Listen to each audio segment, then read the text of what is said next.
So our first speaker for the morning is going to be Jeongwan Haah, who's going to talk about a degeneracy bound for homogeneous topological order. Thank you. I am going to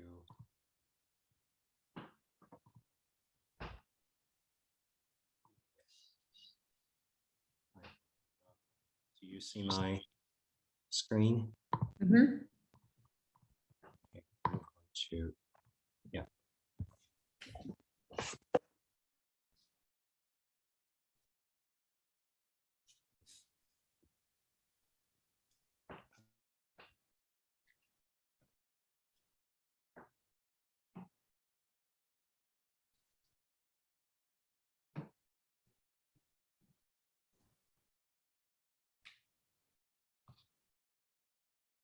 Yes, we can hear you. Sorry for the technical issues. Is the orientation of my screen correct? Your screen is correct. Your face is. Yeah. Yeah, I would like to speak on the homogeneous topological order, one of my papers last year. The question here is, what is homogeneity? Very simple question, but I find it pretty hard to answer, actually. There is a natural candidate, the translation invariance. We should call this any system with a translation invariance homogeneous, I think. But we're talking about topological, well, we're interested in topological phases, which are not always defined in a space with a translation action. So the translation invariance may be a natural one, but perhaps too restrictive. And another motivating study is that motivating instance of my question is the recent progress in the construction of fractal phases by these people here, and they constructed topological phases, the fractal phases, using conventional topological order and stitching them together in a space. But then typically you have two length scales. The one is used to construct, well, one is used to lay down your conventional states in some fashion. And there is a macroscopic length scale that your states live in. At which length scale are we talking about homogeneity? That's not a trivial question, and it is somewhat up to one's preference. So I would like to propose a condition on the subspace that captures some of the properties I would like to have. I hope to convince you at the end of the talk that this is a natural notion that you might want to consider seriously to study any fractal phases or even any gapped phases that has a topological nature in it. So I will spend a few minutes more to define what my notion is. What my notion is. So imagine you have some manifold. For the sake of simplicity, I will only draw two-dimensional surfaces, and here is a torus, or it can be high genus torus. That's no problem. And there are qubits laid down in your space. I do not really care how they are laid down, except that if you give me a ball of fixed radius, say small a, the lay amounts to usual lattice spacing if you are studying a lattice theory, then there must be a constant number of qubits inside. So this is an upper bound on the density of degrees of freedom. And the upper bound should be uniform on any patch in your system. And then there is a subspace in the Hilbert space of all qubits in your system. And my notion is on this subspace. It is very legitimate for you to think about this subspace being a ground space of some Hamiltonian system, but my notion will not have any reference to the Hamiltonian. It will be purely in terms of the subspace. Now, I say that pi is homogeneous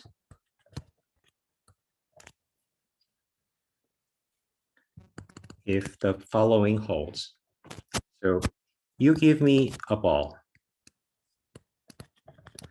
meaning a topological ball embedded in my space. In this two-dimensional setting, a ball is a disk.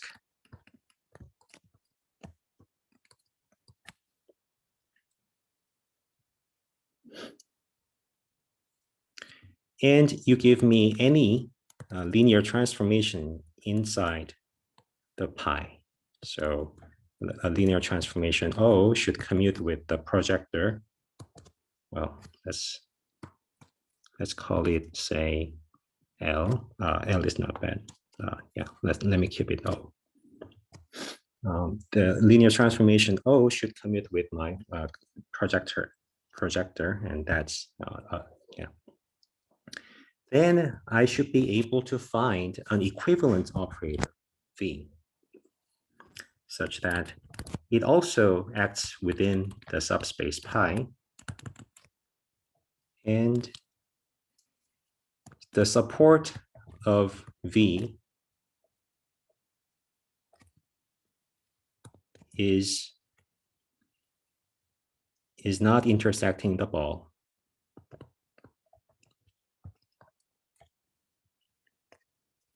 So let me just repeat. So this is the condition. You give me any disk inside my space, and you give me a linear transformation within my space of interest. Then I find an equivalent operator V such that the action of V on pi is equal to that of O. This is 0, and that is operator O. But at the same time, the support of V is avoiding the ball. So if you think of a toric code, the easiest example of topological order, any linear transformation in your ground space is enacted by a Wilson loop operator that goes around this direction or that direction. This direction or that direction. And if you give me a ball here, say, oh, and you tell me, oh, avoid this region. Okay, that's no problem. I can always go around. My Wilson loop operator can always go around the given ball, and I can induce the given action. That's not a problem. Even if you give me many balls, as long as they are disjoint, I can always go around the given balls from you and induce the desired any linear transformation. So my condition is this. Not only you give me a one ball, but any number of balls, as long as they are disjoint.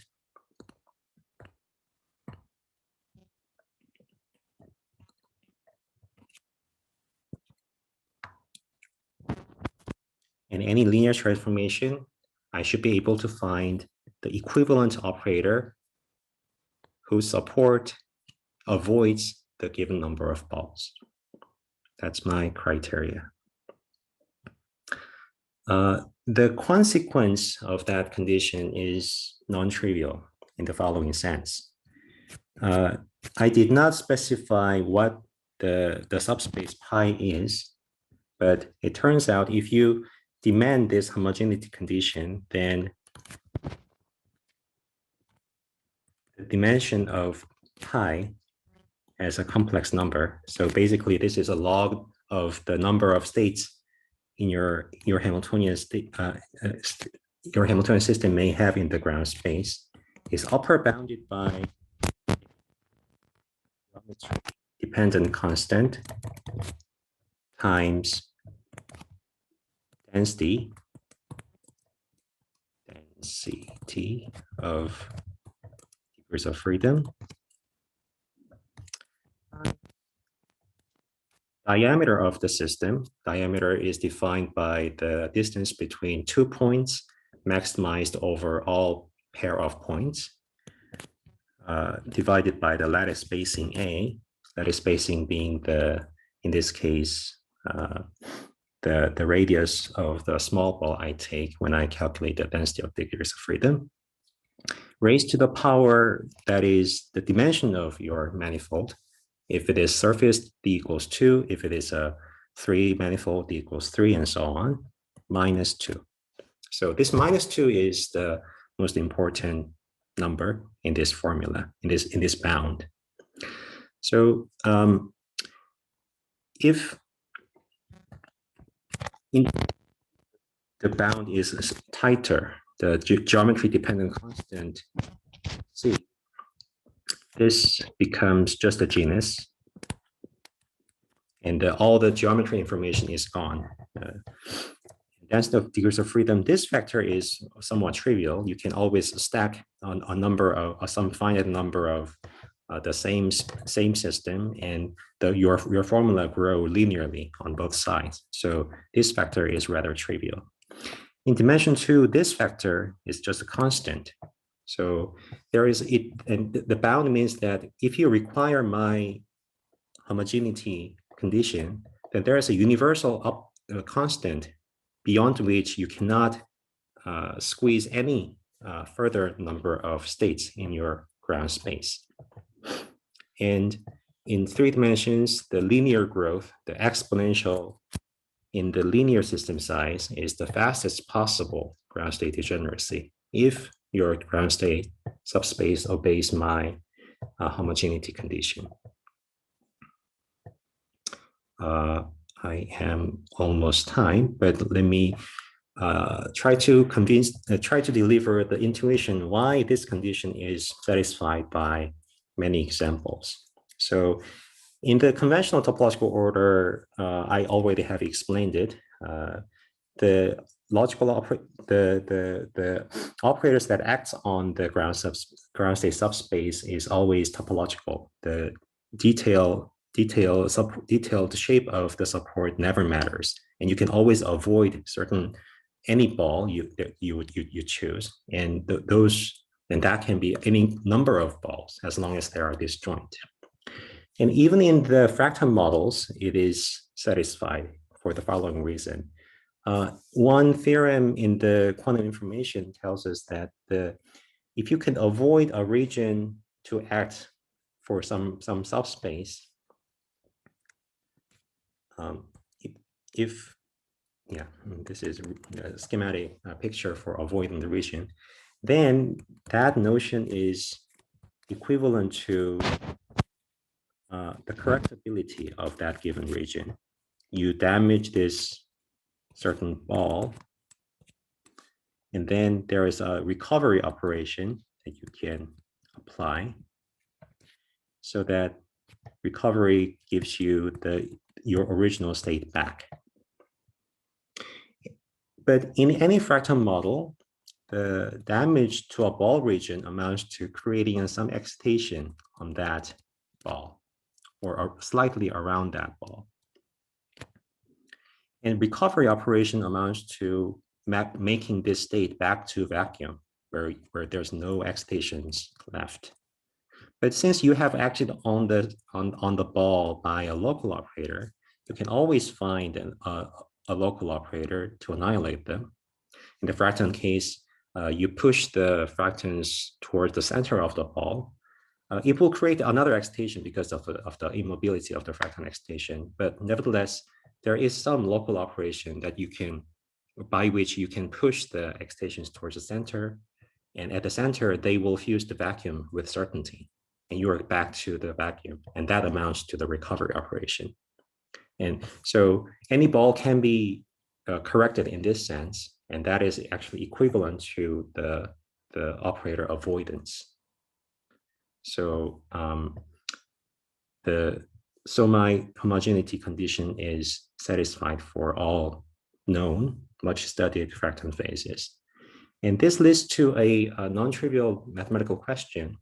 if you go back to the topological network construction for fraction phases, it is not trivial whether my homogeneity condition is obeyed, and that leads to the quantitative discussion to this question: at which scale do you say the state is homogeneous? I'll stop there. Thanks. Great, thanks. That was super interesting. We definitely could have used 15 more minutes. Okay, but thanks for keeping it on time.